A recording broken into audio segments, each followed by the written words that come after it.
নমস্কার বন্ধুরা, কেমন আছেন সবাই? আমি জানি সবাই খুব ভালো আছেন, কারণ ভালো থাকাটাই তো আমাদের শর্ত। মাঝে অনেক দিন কোনো ভিডিও দিতে পারিনি, বিশেষ কারণবশত।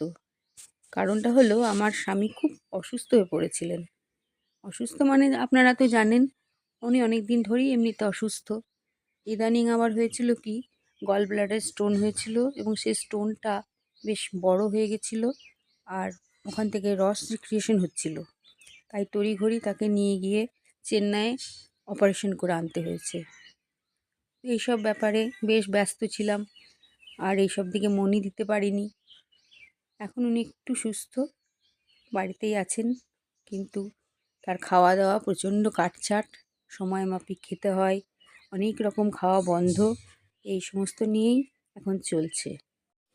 এতদিন পর্যন্ত ডক্টর বলেছিলেন যে সেদ্ধ সেদ্ধ খাওয়াতে সব কিছু, মানে সমস্ত সবজি সেদ্ধ করে একটু নুন দিয়ে চটকে ভাতের সাথে মেখে খাবে, আর কিচ্ছু না।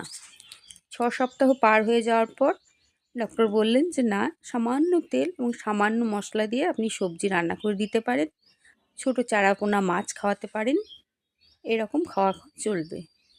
তাই আমি এগুলো শুরু করেছি। আজকে রান্না করব এই একটা সবজির ঝোল আর পোস্ত। তো এইটা যার অপারেশন হয়েছে সেও যেমন খেতে পারবে, ধরুন যে ওয়েট কমাতে চাইছে, ওয়েট লস জার্নিতে চলছে, ডায়েটিং করতে চাইছে, তারাও এটা খেতে পারবে।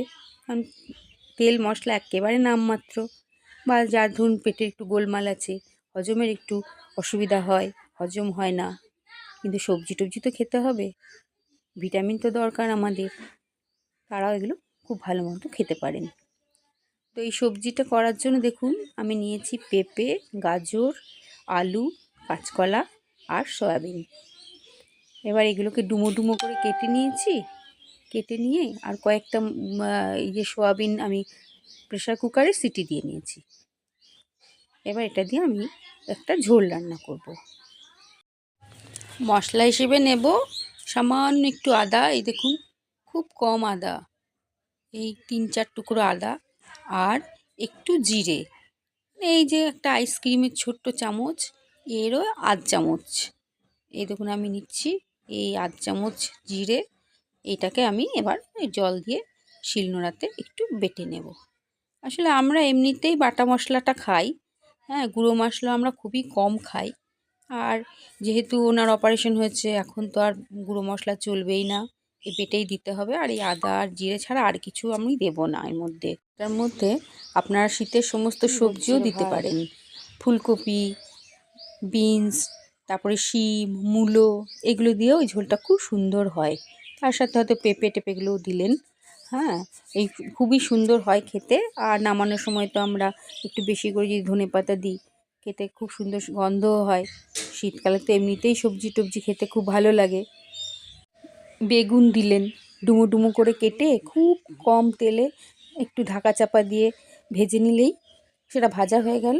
নামানোর একটু আগে বেগুনগুলো দিয়ে দিলেন, এরকম করেও রান্না করা যায়। এই রান্নাটা খুব সুন্দর লাগে খেতে, খুব সামান্য একটা রান্না, খুব কম সময়ে খুব কম পরিশ্রমে হয়ে যায়। দেখুন আমি একটা কড়াই বসাবো, এবার এখানে আমি দেব খুব সামান্য একটু তেল, সামান্য বলতে খুবই সামান্য, মানে ওই 2.5 মিলিলিটার যেটা, তারও অর্ধেক তেল দিয়ে ওখানে দেবো একটু পাঁচফোড়ন। পাঁচফোড়নটা একটু নেড়ে চেড়ে নিয়ে যখনই সুগন্ধ বেরো হবে, সমস্ত সবজিগুলো দিয়ে দেব, দিয়ে নেড়ে চেড়ে একটা ঢাকা দিয়ে দেব। আর মনে রাখতে হবে যে গ্যাসটা যেন সবসময় একদম কমে থাকে, সিম করা থাকে, তা না হলে কি হবে, এটাতে তো তেল বেশি নেই, সবজিগুলো নিজের রসে নিজে একটু সেদ্ধ সেদ্ধ হবে, মজবে যাকে বলে। তো তাহলে ঢাকার চাপা না দিলে না, ওটা পুড়ে যাবে, আর সেই স্বাদটাও বের হবে না। এই দেখুন আমি একটু নেড়ে চেড়ে দিচ্ছি, এবার নেড়ে চেড়ে দিয়ে আমি একটা চাপা ঢাকা দিয়ে দেবো, আর মাঝে মাঝে এসে একটু নাড়াচাড়া করব। এখন দেখব সবজিগুলো একটু বেশ মজে গেছে, তখন ঢাকা খুলে ওর মধ্যে ওই যে বাটা মশলাটা ছিল ওটা খুব সামান্য পরিমাণে দিয়ে দেব। এই দেখুন আমি মশলাটা দিচ্ছি, দেখুন জল দিয়ে বাটা মশলাটা একটু গোলা আছে, ওখান থেকে আমি এই টেবিল চামচ না কিন্তু এটা টিস্পুন যেটা, সেই টিস্পুনের 1 চামচ আর সামান্য একটু দিলাম, মানে খুব কম মশলা দিয়ে এবার নেড়ে চেড়ে নিয়ে নেবো। আবার একবার ঢাকা দিয়ে দেবো।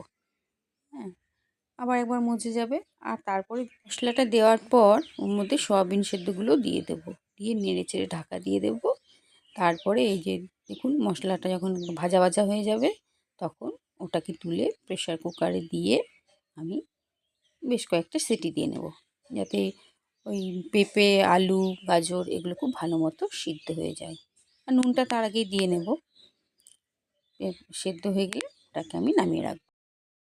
এবার রান্না করছি কুমড়ো আলুর পোস্ত। এই কুমড়োটা খুব ভালো পেয়েছিলাম জানেন, একেবারে লাল কুমড়ো।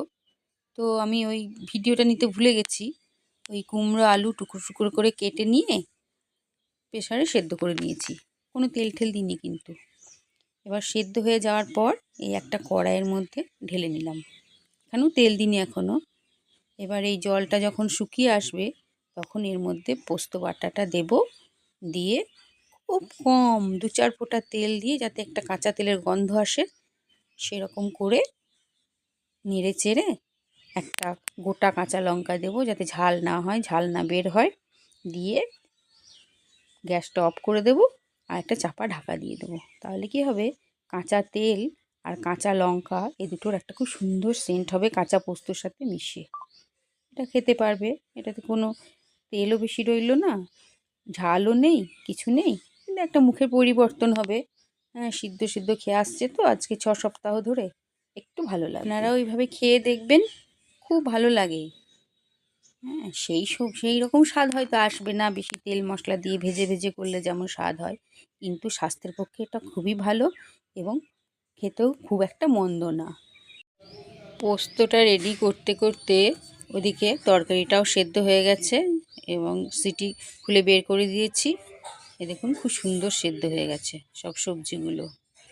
এবার আর কিছুই না, এবারে আরেকটু আগুনে বসিয়ে কিছুটা ধনেপাতা কুচি দিয়ে দেব, দিয়ে একটু ফুটিয়ে নেব, তাহলেই তরকারিটা আমার রেডি হয়ে যাবে।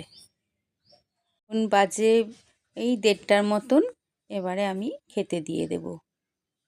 আজ করেছি উচ্ছে সেদ্ধ, একটু আলু সেদ্ধ, একটু ডাল, আর ওই যে ওই সবজির ঝোলটা, আর ওই কাঁচা পোস্ত একটু দিয়ে রেখেছি, আর ওই পোস্তটা। আজ তাহলে এখানেই ব্লগটা শেষ করছি। প্লিজ লাইক, শেয়ার, কমেন্ট করে দিও যদি তোমাদের খুব ভালো লাগে।